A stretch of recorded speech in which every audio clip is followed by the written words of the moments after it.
Hello दोस्तों। इस video में हम हल करेंगे उदाहरण संख्या 5, प्रश्नावली 1.2 का उदाहरण संख्या 5। उदाहरण संख्या 5 है, दर्शाइए कि अंडर रूट 3 एक अपरिमेय संख्या है। अंडर रूट 3 एक अपरिमेय संख्या है। तो जैसे 1.3 थ्योरम को अपन ने दर्शाया था, उसी तरीके से इस क्वेश्चन को करना है। देखो, माना माना अंडर रूट 3 एक परिमेय संख्या है। में विपरीत मानना है। परिमेय संख्या है। अंडर रूट 3 एक परिमेय संख्या है। तो हम इसे इसलिए हम इसे ए बटा बी के रूप में लिख सकते हैं। ए बटा बी बराबर अंडर रूट 3, जहां पर ए व बी क्या है? ए व बी पूर्णांक है।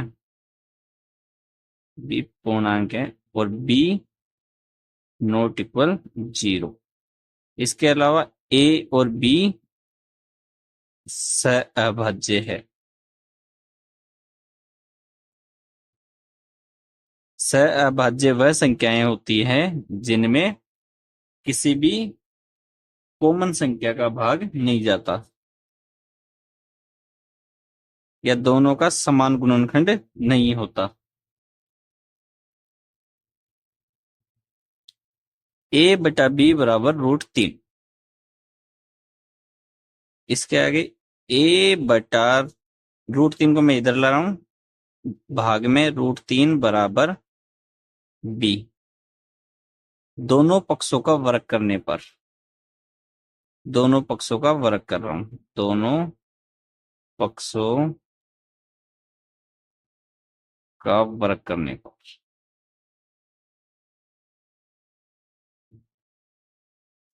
ए स्क्वायर रूट 3 का वर्ग करेंगे तो 3 बराबर बी स्क्वायर। यहां देखें, बी एक पूर्णांक संख्या थी, इसलिए बी स्क्वायर भी पूर्णांक संख्या होगी। चूंकि बी पूर्णांक है,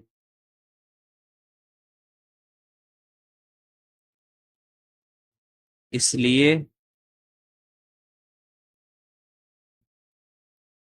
बी स्क्वायर भी पूर्णांक होगी।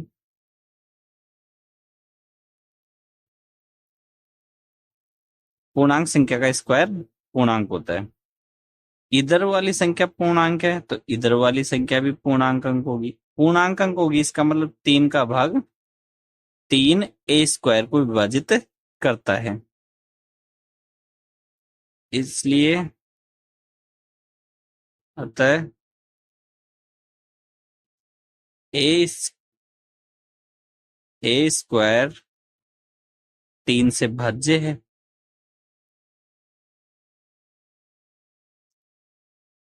ए स्क्वायर 3 से भाज्य है। अब देखो, एक थ्योरम थी, प्रमेय 1.2 था। कोई भी अभाज्य संख्या यदि किसी संख्या के वर्ग को विभाजित करती है तो वह उस मूल संख्या को भी विभाजित करेगी। 3 ए स्क्वायर को विभाजित करता है, इसलिए 3 ए को भी विभाजित करेगा। ए स्क्वायर 3 से भाज्य, तो ए भी 3 से भाज्य होगा।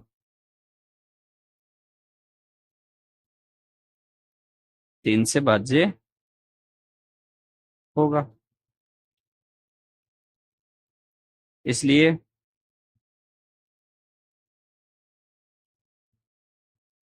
माना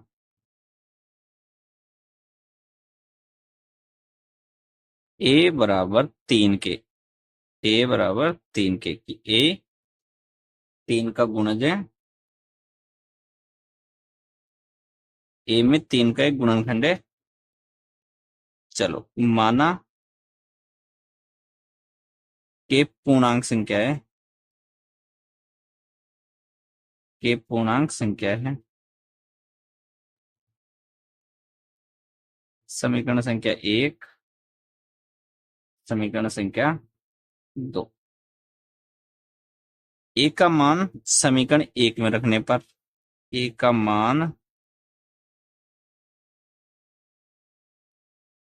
समीकरण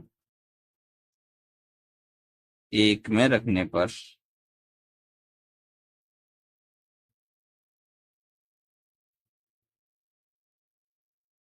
ए का मान समीकरण 1 में रखते हैं। 3 के का स्क्वायर बटा में 3 बराबर 20 स्क्वायर। 3 का स्क्वायर होता है 9, के बटा में 3 बराबर 20 स्क्वायर। 3 से 9 को डिवाइड करेंगे तो 3 टाइम्स, 3 बार। यहां से मिलता है अपन को के बराबर बी स्क्वायर बटा 3। बी पूर्णांक संख्या थी,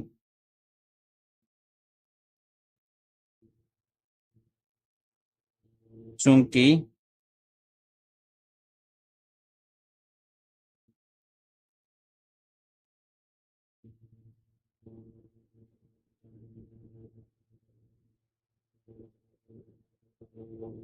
फिर के स्क्वायर, चूंकि के पूर्णांक है,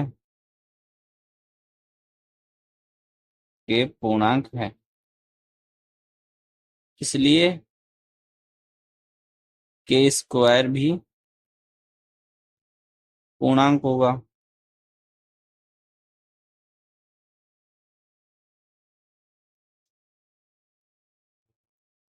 अब इधर वाली संख्या पूर्णांक है, इसका मतलब इधर की भी पूर्णांक है। बी स्क्वायर बटा 3 भी पूर्णांक है। स्क्वायर 3 से भाज्य है, इसलिए बी स्क्वायर 3 से भाज्य है। और बी स्क्वायर 3 से भाज्य है तो बी भी 3 से भाज्य है, 3 से भाज्य है।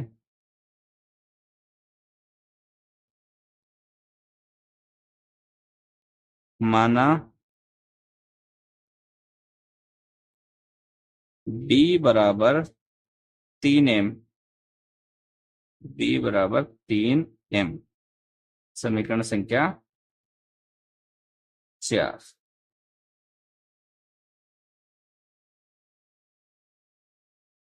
समीकरण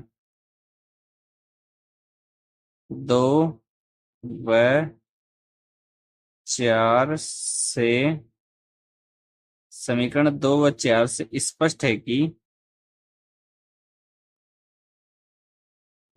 कि ए व बी, बी का 3 उभयनिष्ठ गुणनखंड है।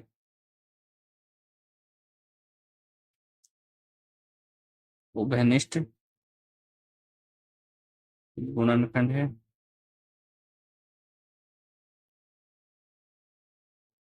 ए व बी का 3 उभयनिष्ठ गुणनखंड है।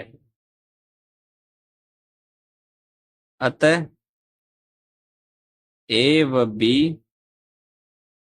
अभाज्य स अभाज्य नहीं,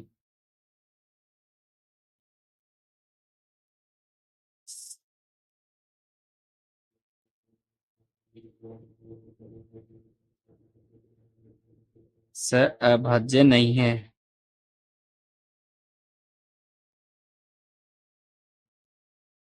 स अभाज्य नहीं है। अतः ये विरोधाभास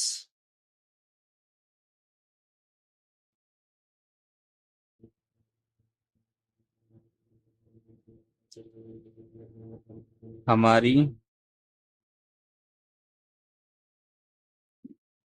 हमारी गलत कल्पना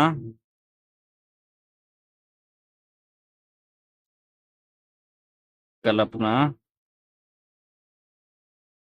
के कारण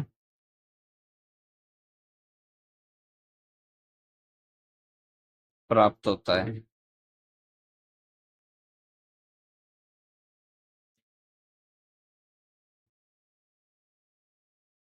अतः अंडर रूट 3 अपरिमेय संख्या है।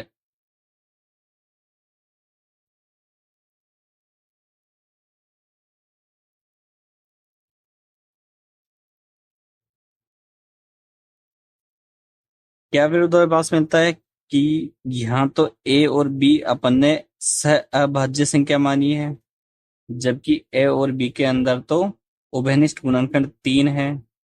ऐसा क्यों मिला? क्योंकि अपन ने तीन, इसका मतलब ये विरोधाभास क्यों हुआ? क्योंकि हमने जो हमारी पूर्व कल्पना की है कि अंडर रूट 3 एक प्रीमय संख्या है।